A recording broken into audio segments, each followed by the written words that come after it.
Hello मेरे प्यारे प्यारे दोस्तों, स्वागत है आपका आपके अपने यूट्यूब चैनल टीचिंग पॉइंट पे।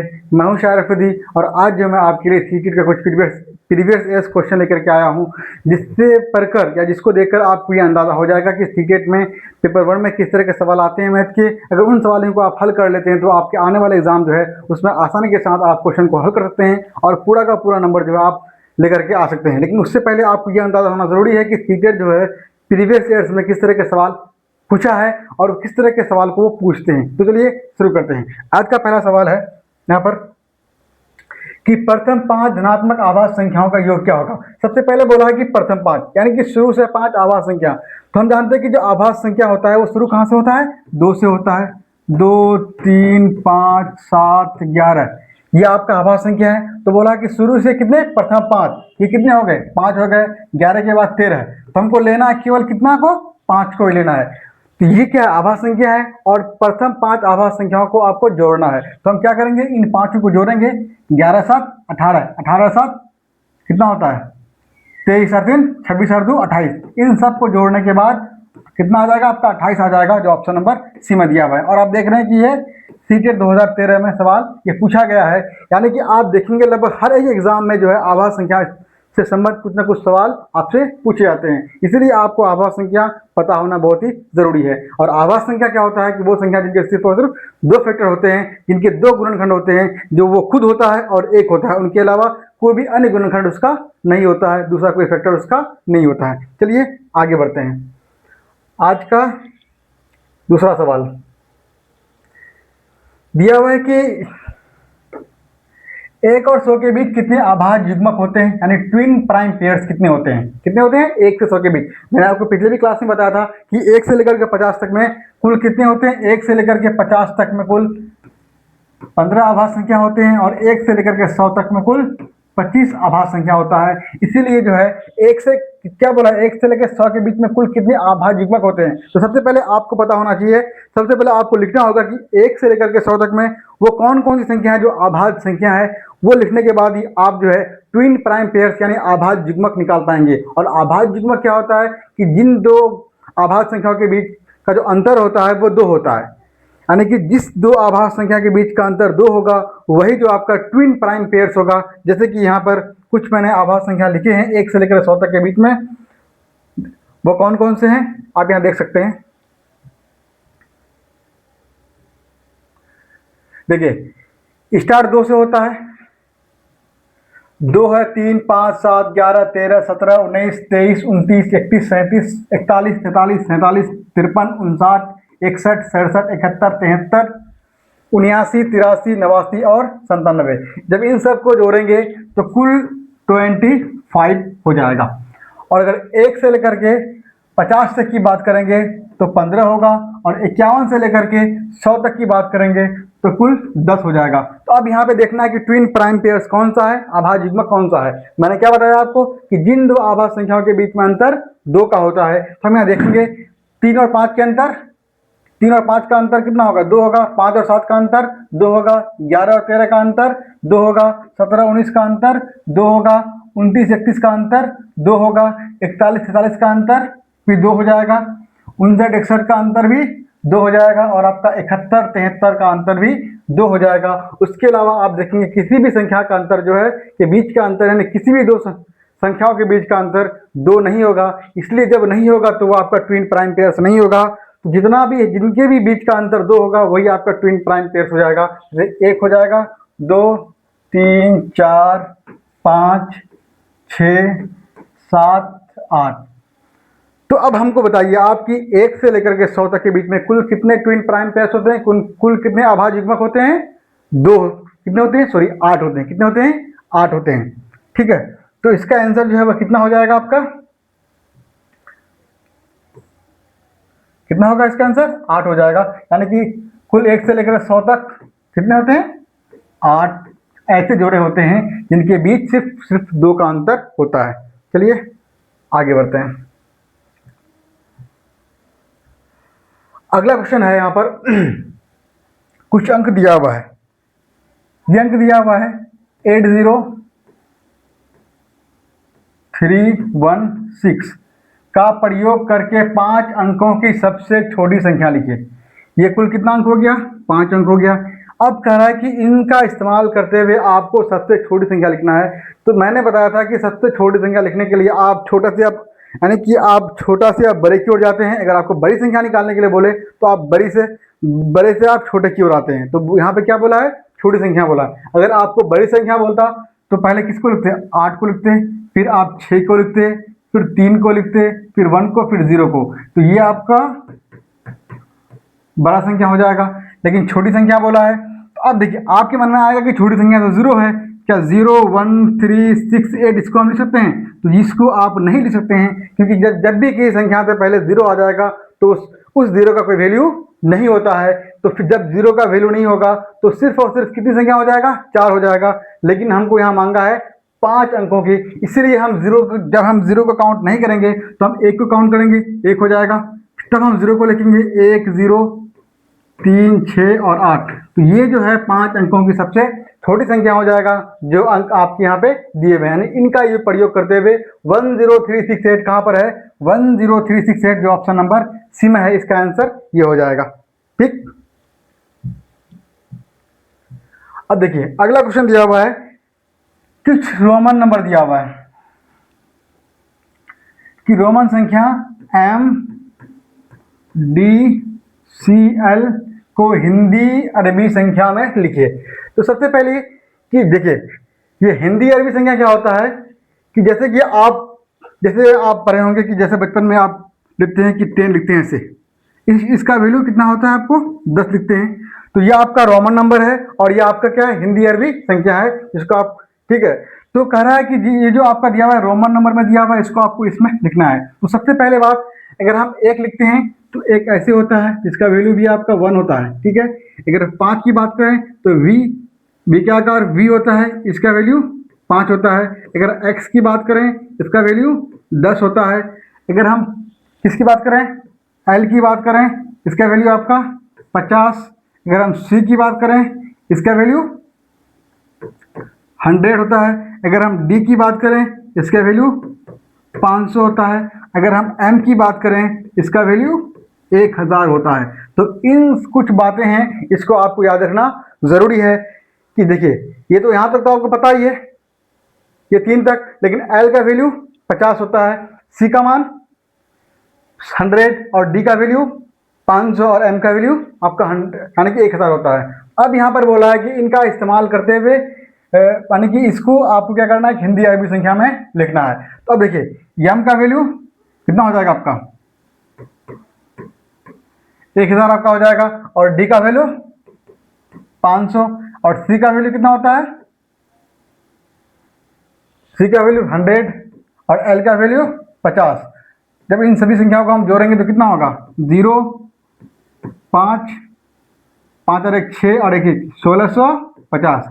अब एक आपके मन में एक सवाल पैदा होगा कि सर ये तो आपको जोड़ने के लिए बोला ही नहीं है, तो हम जोड़ नहीं रहे। मतलब ये जो आपका संख्या लिखा हुआ है, अगर इसको 1650 को आप रोमन नंबर में लिखेंगे तो आपको कुछ MDCL इस तरह से आपको लिखना होगा, और इसको जब हिंदी अरबी संख्या में मतलब कन्वर्ट करेंगे तो आपका 1650 हो जाएगा। ठीक है, समझ गए आप। तो ये कुछ बातें हैं, इसको आपको याद रखना जरूरी है। चलिए आगे बढ़ते हैं। अगला क्वेश्चन दिया हुआ है कि निम्नलिखित में से कौन सा रोमन संख्या में सही रूप से लिखा गया नहीं है। बोला कि ये कौन सा ऐसा है कि जो आपका गलत रूप से लिखा गया है। सबसे पहले इसको हम लिखने की कोशिश करते हैं। इसका वैल्यू 10 10 और 10 20 और इसका वैल्यू 5 कितना होगा 25, 10 20 और 10 30 और 2 कितना हो जाएगा 32। समझ में आपको आ रहा है कि नहीं आ रहा है? ये x का वैल्यू जो होता है वो कितना होता है 10 होता है। 10 और 10 20 और इसका वैल्यू 5, दोनों तीनों को जोड़ने पर 25। ये 10 ये भी 10 20 और ये भी 10 30 और एक और एक 2 कितना हो जाएगा 32 हो जाएगा। अब देखिए यहाँ पर, अब इसको आगे वाला देखते हैं। l का वैल्यू कितना होगा, l का वैल्यू 50 हो जाता है, और x का वैल्यू 10 और इसका वैल्यू, और ये आपका 4 लिखा हुआ है। 4 कितना होगा 50 10 60 और 4 64। लेकिन जब आप क्वेश्चन नंबर 3 पे आप ऑप्शन नंबर 3 पे आप जो निगाह डालते हैं तो यहाँ पे जो हम देख रहे हैं इसका वैल्यू तो आपका 10 है, इसका वैल्यू भी 10 है, लेकिन इसका वैल्यू 5 है। तो जो आपका वो जो है तो ये कोई किसी भी तरीके से आपका सूटेबल नहीं बैठता है, क्योंकि हम भी को जो है पहले नहीं लिख सकते हैं, ठीक है। इसीलिए यहाँ पे क्या हो जाएगा, ये कोई लिखने का तरीका नहीं होगा। इसीलिए बोला है कि कौन सा रूप सही नहीं है, तो ऑप्शन नंबर 3 जो है ये सही नहीं होगा। ठीक, आगे बढ़ते हैं। अब देखिए अगला क्वेश्चन दिया हुआ है यहाँ पर कि रोमन संख्या दिया हुआ है, ये किसके बराबर है।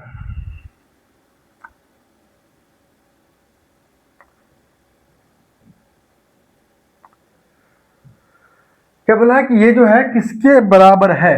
तो सबसे पहले दिया हुआ है इसका वैल्यू क्या 10 और एल का वैल्यू 50।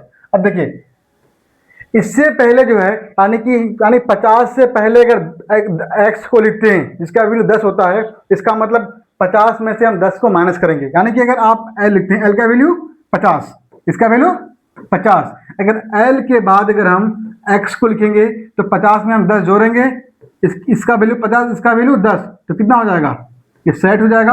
अगर एल से पहले हम एक्स को लिखेंगे तो ये इसका एल का वैल्यू 50 और इसका वैल्यू 10, तो ये इससे 10 आपका माइनस हो जाएगा और आगे जोड़ने पर वो प्लस हो जाएगा और पीछे जोड़ने पर वो माइनस हो जाएगा। इसीलिए जब एल से पहले एक्स को लिखते हैं तो 50 से 10 आपका माइनस हो जाएगा, जिसका वैल्यू कितना हो जाएगा, इसका वैल्यू 40 हो जाएगा। यानी कि याद रहे कि जब भी किसी जो रोमन नंबर में, रोमन लेटर में अगर उसके बाद कुछ संख्या जोड़ते हैं, ठीक है, और हमेशा याद रहे कि उसके आगे जो उससे छोटी संख्या जोड़ी जाती है। अब ये नहीं कि आपका दे दिया हुआ है, यहाँ पर डी दे दिया हुआ है और आगे हम एम जोड़ दिए हैं, तो ये जो है एम का वैल्यू कितना आपका होता है 1000 होता है और डी का वैल्यू क्या होता है 500 होता है। अगर हम 1500 आपको लिखना होगा तो आप ऐसे नहीं लिखेंगे, बल्कि डी को जो है आप आगे की ओर लिखेंगे। यानी कि आगे की ओर लिखने पर उसका मान जुड़ता है और पीछे की ओर लिखने पर उसका मान घटता है और आगे जो है हमें से उस संख्या से छोटी मान लिखी जाती है। समझ गए, उससे बड़ी मान आगे लिखा नहीं जाता है। अगर बड़ा मान लिखा जाएगा तो इसका मतलब उससे पहले जो संख्या होगा वो उससे माइनस हो जाएगा। यानी कि यहाँ पे एल जो है बड़ा है, पहले क्या छोटा मान है, आगे क्या है बड़ा मान है, तो बड़ा मान से आप छोटा मान घटाएंगे, एल का मान 50, एक्स का मान 10, तो घटने पर कितना हो जाएगा 50 से 10 गया 40 हो जाएगा, जोड़ दिया हुआ है। अब देखिए एल का मान 50, आगे आपका 10, 50 और 10 60 हो जाएगा, माइनस दिया हुआ है। अब देखिए एल का मान 50, इसका वैल्यू 50, इसका वैल्यू 10, इसका वैल्यू 10, इसका वैल्यू कितना होगा 4, कुल कितना होगा 50 और 20 70 74, 6 4 10, 100 में से 74 जाएगा, कितना हो जाएगा 26 हो जाएगा। अब बोला कि 26 जो है वो कौन से ऑप्शन में आपका दिया हुआ है, वो आपको ऑप्शन निकालना है। सबसे पहले हम देख रहे हैं कि सी का वैल्यू कितना होगा 100, तो 100 10 और 10 20 और 6 26, इसका वैल्यू 126 हो जाएगा। अब देखिए 10 और 10 20 और ये आपकी कितना हो जाएगा 6 हो जाएगा, 20 से कितना होगा आपका ये 26 हो जाएगा। हमको निकालना क्या था आपका 26, जो ऑप्शन नंबर किसमें दिया हुआ है 2 में दिया हुआ है। समझ गए आप कि x का वैल्यू 10, फिर x का वैल्यू 10 10 10 20 और इसका मान ये क्या होगा 6 होगा, तो कितना हो जाएगा 6 कैसे होगा, देखिए यहाँ पर ये 10 ये 10 20 और इसका वैल्यू 5 25 और ये 1 हो जाएगा, तो कुल मिला के कितना होगा 26 हो जाएगा, जो ऑप्शन नंबर 2 में दिया हुआ है। और हमको 26 का मान ही हमसे पूछ रहा था, समझ में आपको आ गया। ठीक है, तो आप सबसे पहले क्या करेंगे, जो रोमन लेटर होता है उसका वैल्यू क्या होगा वो आपको याद रखना बहुत ही जरूरी है। और अगर छोटे संख्या का मान, ठीक है, किसी रोमन लेटर में उससे पहले अगर कोई छोटा मान आता है तो उसका मतलब वो बड़ी संख्या से वो संख्या घटाना है, अगर आगे आता है उस संख्या को बड़ी संख्या में जोड़ना है। ये 2 बातें खास करके आपको याद रखने की जरूरत है। चलिए आगे बढ़ते हैं।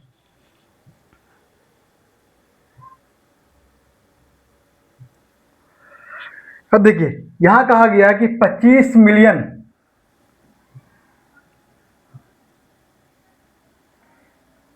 कि 25 मिलियन को भारतीय संख्या प्रणाली में कैसे लिखा जाता है।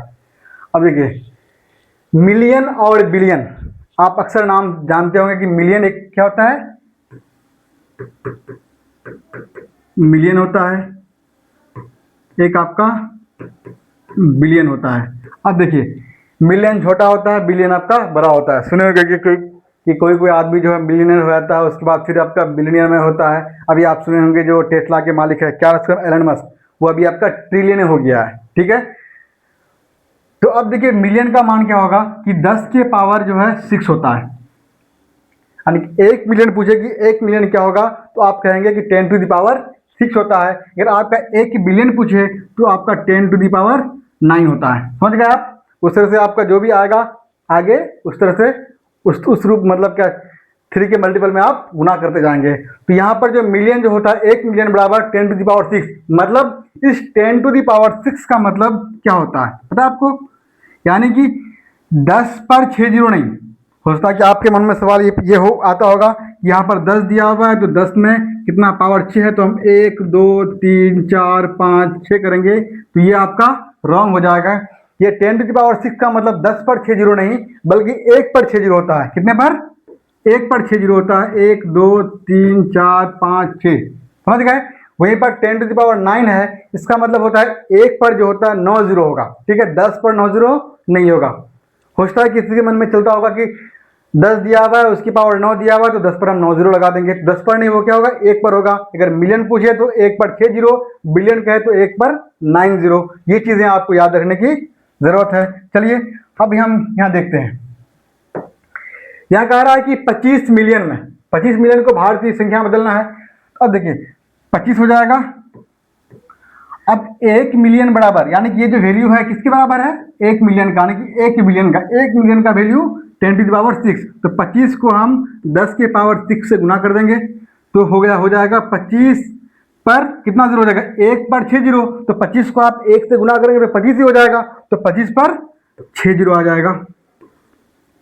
3 4 5 6 जीरो आ जाएगा। अब इसको जोड़िए, देखिए कितना हो जाएगा। इकाई दाई सैकड़ा हजार 10,000 लाख 10 लाख करोड़। कितना करोड़ आपका? 2 करोड़ 50 लाख। कितना हो जाएगा? इकाई दाई सैकड़ा हजार 10,000 लाख 10 लाख करोड़, मतलब 2 करोड़ 50 लाख हो जाएगा। जो कौन से ऑप्शन में दिया हुआ है? ऑप्शन नंबर आपका बी में दिया हुआ है। तो आपको याद रखना है कि मिलियन और बिलियन जो होता है वो क्या होता है, मतलब वो 1 मिलियन बराबर कितना होता है, 1 बिलियन बराबर कितना होता है। 1 मिलियन बराबर 10 टू द पावर 6 और 1 बिलियन मतलब 10 टू द पावर 9 होता है। समझ गए आप? चलिए अगला क्वेश्चन देखते हैं। अगला क्वेश्चन है यहाँ पर कि 7 बिलियन को भारतीय संख्या प्रणाली में कैसे लिखेंगे? किसको? 7 बिलियन को। अब देखिए 1 बिलियन बराबर, मैंने भी आपको बताया कि 1 बिलियन जो होता है वो भारतीय रुपये में कितना होता है? 10 टू दी पावर 9 होगा। तो अब देखिए 7 बिलियन बोला है तो हम 7 करेंगे, 7 से 10 टू दी पावर 9 को हम गुना कर देंगे। इसका मतलब क्या होगा? 7 पर कितना जीरो हो जाएगा? 9 जीरो। ठीक है, 1 2 3 4 5 6 7 8 9, इसको आप गुना कर लीजिए, जोड़ लीजिए, कितना हो जाएगा ये देख लीजिए। इकाई दाई सैकड़ा हजार 10,000 लाख 10 लाख करोड़ 10 करोड़। ठीक है, उसके बाद अरब। अब यहाँ देखिए सबको ज़्यादा करोड़ में दिया हुआ है या फिर लाख में आपका दिया हुआ है। अब देखिए यहाँ दिया हुआ है एक 70 करोड़ दिया हुआ है। देखिए 7 करोड़ तो आपको होगा ही नहीं, क्यों नहीं होगा? देखिए इकाई दाई सैकड़ा हजार 10,000 लाख 10 लाख करोड़, ये तक आपका 7 करोड़ हो जाएगा, इसलिए ऑप्शन नंबर बी आपका नहीं होगा। लाख तो होगा ही नहीं, बहुत छोटा अमाउंट है। अब यहाँ देखिए 2 बचता है, चाहे तो एक 70 करोड़ हो जाएगा या फिर 700 लाख हो जाएगा। अब देखिए हम इसको लाख में देखते हैं, लाख में कैसे हो जाएगा? इकाई दाई सैकड़ा हजार 10,000 लाख। ठीक है, ये भी 700 लाख भी नहीं होगा।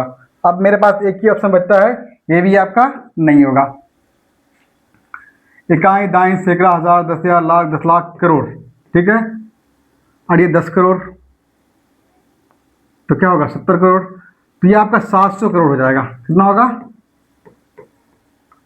यहाँ कुछ शायद मिस्टेक है मेरे ख्याल से, देख लीजिए फिर से एक बार।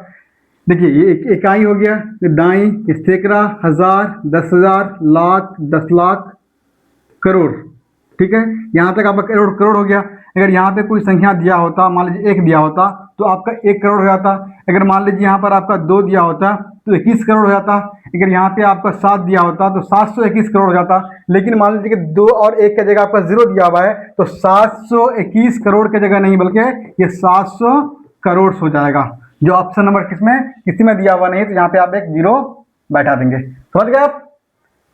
इसलिए मतलब गिनना तो आपको मेरे ख्याल से आता ही होगा कि कहाँ से कैसे गिनते हैं। ठीक है, फिर से इसको एक बार देख लेंगे, आपको मेरे ख्याल से समझ में आ जाएगा। ठीक है, बस आपको ध्यान रखना है कि मिलियन और बिलियन का वैल्यू क्या होता है, तो आपसे क्वेश्चन जो है आसानी के साथ बन जाएगा।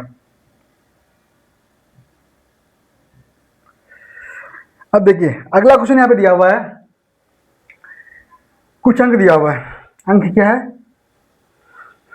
अरे कि आप जो, मैं आपसे कहूँ कि अगर आप सीटेट की तैयारी करते हैं तो सबसे पहले जो आपको प्रीवियस ईयर्स क्वेश्चन जो है वो आपको देखना आपके लिए बहुत ही ज़रूरी है, क्योंकि जब तक उस क्वेश्चन को आप नहीं देखेंगे तो आपको वो अंदाज़ा नहीं होगा कि ये सीटेट जो है ये किस तरह के सवाल पूछते हैं। और हम अक्सर क्या करते हैं कि मैथ के डर से हम मैथ को पढ़ना ही छोड़ देते हैं। लेकिन आप ये गौर कर किए होंगे कि जो सीटेट में जो क्वेश्चन आता है, खास करके पेपर 1 की बात करें या पेपर 2 की बात करें, तो पेपर 2 में थोड़ा सा लेवल आगे होता है, लेकिन ज़्यादा फर्क नहीं, थोड़ा सा फर्क होता है। ठीक है, कुछ टॉपिक्स है जो पेपर 1 में है, लेकिन पेपर टू का जो है, यानी कि जो कुछ टॉपिक्स हैं आपका कि जो पेपर 1 में पेपर 2 में कुछ अलग अलग आपका दिया हुआ है, तो वहाँ पे पेपर 2 में कुछ आपको ज़्यादा पढ़ने होते हैं, पेपर 1 में कम पढ़ने होते हैं। लेकिन जहाँ तक बात करेंगे पेपर 1 की, तो पेपर 1 में जो होता है ज़्यादा कुछ टॉपिक्स दिया हुआ नहीं है, बहुत ही आसान क्वेश्चन आते हैं। लेकिन सिर्फ हमारे अंदर जो एक मैथ का डर होता है, जिसकी वजह से हम मैथ को पढ़ना बिल्कुल ही छोड़ देते हैं। और वो जो 15 क्वेश्चन आता है मैथ से पेपर 1 में, जो आपका सब्जेक्ट से आता है, मेन सब्जेक्ट से, वो आपका छूट जाता है।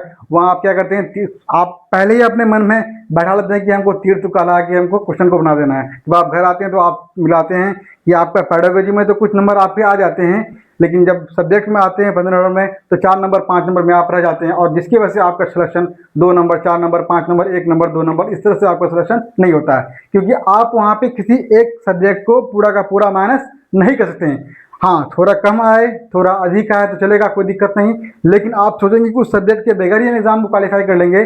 जिस एग्जाम में आपका टोटल 5 सब्जेक्ट है, उसमें तो आप एक को माइनस ही कर देंगे, तो यानी कि आप तो वहाँ पे फाइट कर रहे हैं कितना पे, 120 पे करेंगे, और 120 में 90 नंबर आपको लेके आना है, जो थोड़ा डिफिकल्ट है। और वहीं अगर हम 150 की बात करें तो 150 में अगर आपको 90 नंबर लेके आना है, तो यहाँ पे थोड़ा मेरे लिए ईजी हो जाता है। इसीलिए हम जो किसी एक पर्टिकुलर सब्जेक्ट को मतलब नेग्लेक्ट या उसको माइनस नहीं कर सकते हैं, हमको पाँचों का पाँचों सब्जेक्ट को लेके चलना है। और मैथ एक जो है स्कोरिंग सब्जेक्ट है, जब आप मैथ को बनाते हैं तो मैथ को हल करने के बाद जो आपका आंसर आता है वो आपका 100% सेफ हो जाता है, ना कि वो नंबर आपको मिलेगा ही, उसमें किसी भी तरह का किंतु और परंतु वाली बात नहीं होती है। क्योंकि जब आप मैथ को हल करते हैं तो जो उसका आंसर आता है वो सटीक आता है। एक दो क्वेश्चन होगा कि जो होता है कि आपसे जोड़ने घटाने में कुछ एग्जाम का प्रेशर होता है जिसको आप हैंडल नहीं कर पाते हैं, तो जिसके कारण गलती हो जाता है। लेकिन मैक्सिमम टाइम क्या होगा, जब आप क्वेश्चन को बनाएंगे, अगर क्वेश्चन आपसे बन जाएगा तो वो आपका नंबर मिल जाएगा। लेकिन बाकी सब्जेक्ट क्या होता है कि वहाँ पे कुछ आप अनुमान लगाते हैं, मैक्सिमम टाइम आप अनुमान से किसी आंसर को हल करते हैं, जिसकी वजह से आप जो बीच मझधार में रहते हैं कि ये सही होगा कि गलत होगा। एग्जाम हॉल में लगा कि आपको सही होगा, लेकिन जब आप आते आते घर पहुँचते हैं तो आपका जो नंबर वो आपका घटते रहता है, जिसकी वजह से आपका सिलेक्शन नहीं हो पाता है। ठीक है, तो यहाँ पे जो मैथ को अगर पढ़ेंगे तो आपका जो नंबर है वो पूरा का पूरा आपको मिल जाएगा, यहाँ पे कोई भी नंबर आपका कटने वाला नहीं है। तो चलिए इस क्वेश्चन को हम देखते हैं। क्वेश्चन है कि कुछ दिया हुआ है 590286, बोला बिना पुनरावृत्ति का मतलब क्या होता है, कोई रेपिटेशन नहीं होना चाहिए, यानी कि एक संख्या को आप दोबारा नहीं लिख सकते हैं कि जो संख्या दिया हुआ है उसी का इस्तेमाल करना है। अब मान लीजिए एक संख्या 8 दिया हुआ है, अब 8 को आप 2 बार लिख रहे हैं, यानी कि जब उसको हल करेंगे तो आपको 2 बार नहीं लिखना है, केवल सिर्फ और सिर्फ एक ही बार उस 8 का इस्तेमाल करना है। तो बोला कि बिना पुनरावृत्ति के 6 अंकों की बनाई जा सकने वाली सबसे बड़ी और सबसे छोटी संख्याओं का योग। अब देख कितना आसान क्वेश्चन है, और नहीं पढ़ने की वजह से आपको लगता है कि हमसे बनेगा ही नहीं। बहुत ही आसान क्वेश्चन है। मैंने बताया था कि जब भी कोई नंबर दिया हुआ रहे और आपको पूछे कि उसका बड़ा वैल्यू क्या होगा, तो आप बड़ा से छोटा की ओर जाएंगे, और सबसे छोटा वैल्यू पूछे तो आप सबसे छोटा से बड़ा की ओर जाएंगे। तो यहाँ पर जो है ये 6 अंक दिया हुआ है, इन 6 अंक का इस्तेमाल करके सबसे बड़ा नंबर लिखना है। तो सबसे बड़ा नंबर हम देख रहे हैं इस सभी में 9 है, उसके बाद 8 है, उसके बाद 6 है, उसके बाद 5 है, उसके बाद 2, तब 0। तो ये जो है इन नंबरों का इस्तेमाल करके करने पर सबसे बड़ा वैल्यू बना, फिर कह रहा है कि सबसे छोटा। फिर मैंने आपको बताया कि छोटा से बड़ा जाना, इसका मतलब ये नहीं कि जीरो को पहले लिखेंगे, जीरो को आपको पहले लिखने की जरूरत नहीं है। अगर पहले लिखेंगे तो जीरो का कोई वैल्यू नहीं होता है, संख्या से पहले जीरो का वैल्यू नहीं होगा। अगर जीरो को पहले लिखेंगे तो बल्कि वो 6 अंक का ना बनकर के वो आपका 5 अंक का रह जाएगा। इसलिए हम जीरो नहीं लिखेंगे, जीरो के बाद जो संख्या होगा उसको लिखेंगे, तब हम जीरो को लिखेंगे। तो जीरो नहीं लिखेंगे, उस जीरो के बाद क्या है, 2 है, 2 को लिखेंगे। अब हम जीरो को लिखेंगे, उसके बाद 5, 6, 8, 9। तो ये आपका बड़ी संख्या, ये आपका छोटी संख्या हो जाएगा। इनको योग करना है, योग मतलब जोड़। 9 0 9, 8 8 2 10 का 0, हाथ में 1 रहा, 6 5 11 8 1 12, हाथ में 1 रहा, 6 5 11 8 1 12, हाथ में 1 रहा, 1 8 9 9 और 2 11। 11 92 209 कौन से ऑप्शन में दिया हुआ है, 11 92 209 जो ऑप्शन नंबर आपका 3 में दिया हुआ है। तो आई होप कि ये जो है क्वेश्चन जो है आपको समझ में आ गया होगा। ठीक है, तो फिलहाल जो है इस वीडियो में इतना ही। अगर ये वीडियो आपको पसंद आए तो वीडियो को लाइक करें, चैनल को भी सब्सक्राइब करें और इसका लिंक जो है अपने दोस्तों को भी ज़रूर शेयर करें ताकि उनको भी इनसे कुछ ना कुछ फ़ायदा हो जाए। ठीक है, तो शुरुआत में हम थोड़ा क्लास को लेंथी नहीं रखते हैं कि आधा घंटा के अंदर में रखने की कोशिश करते हैं ताकि आप भी बोर ना हो। अगर आप पहले शुरू में अगर हम आपके लिए हम 1 घंटा 2 घंटा क्लास लेंगे तो होता है कि आप देखने से पहले ही आप हैबत में आ जाए कि इतना लंबा क्लास कैसे पढ़ेंगे। तो हम कोशिश करते हैं कि जो है कम से कम टाइम में, बहुत कम टाइम में